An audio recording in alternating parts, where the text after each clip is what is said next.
Brian Leonard. I'm here with Dr. Jill Stein, presidential candidate for the Independent Green Party. Jill, welcome to Lincoln Park. Thank you, Brian. It's great to be here. I want to tell you before we get started that we're sitting at an occupied table that was left behind Lincoln Park after they cleared us out. They didn't realize that this is our table. So this picnic table, which had a lot of planning and a lot of meals served on it, remains in the park, occupying without being detected.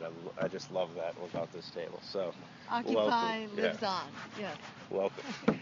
All right, so you're here in Portland to campaign for the presidency. I can't wait to vote for you.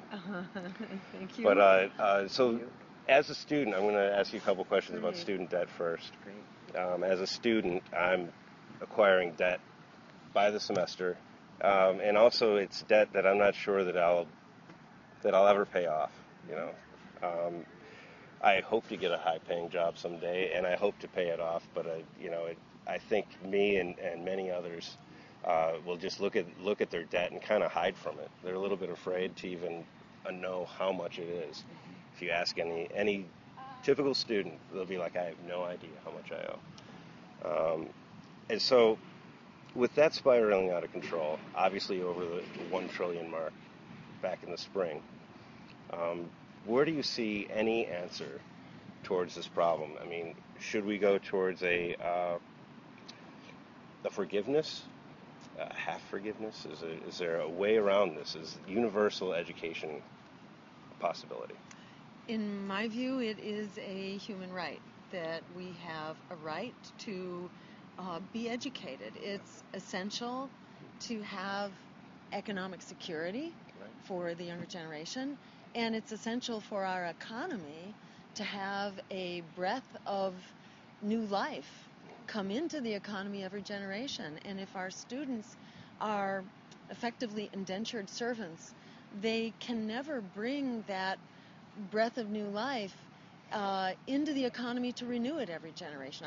Our economy needs to be renewed on a regular basis, and that's not happening now. And the small businesses and the various economic ventures that should be starting up now don't start up because there are all kinds of barriers, blockades to the development of a real living, breathing, human-scale economy. And for instance, I can't start a business because I don't have a good enough credit rating because my student debt is keeping me down. How can I even participate in this economy? It's like small businesses are not getting loans anyhow, even without the debt, and so add the debt on it. It's like young people have been told that you are the last priority in our society. Where are you in the agenda of Barack Obama and Mitt Romney?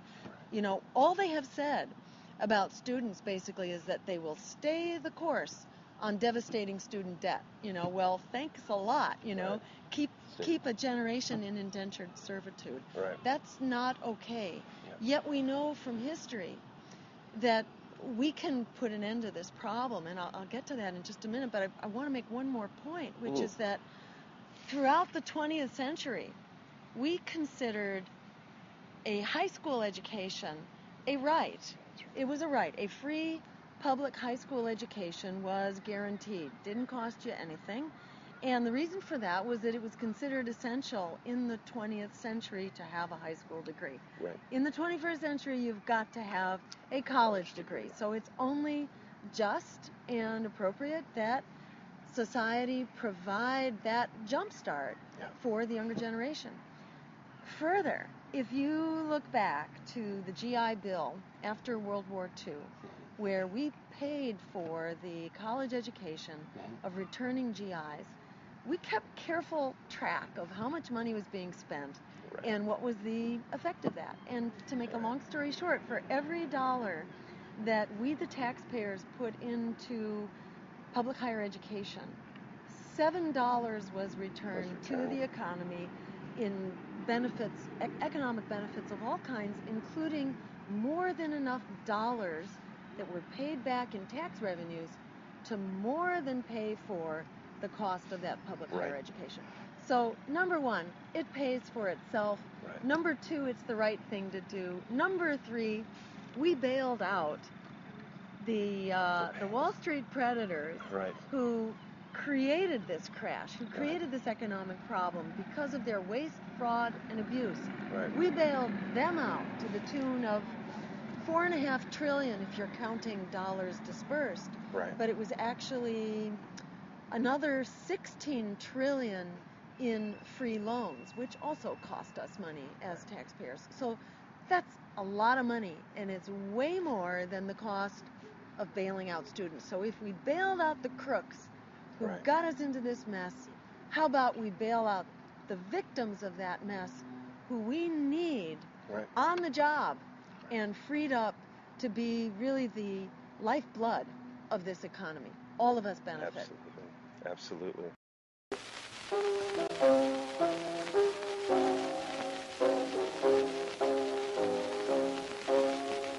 Oh, say, can you see by the dawn's early light what the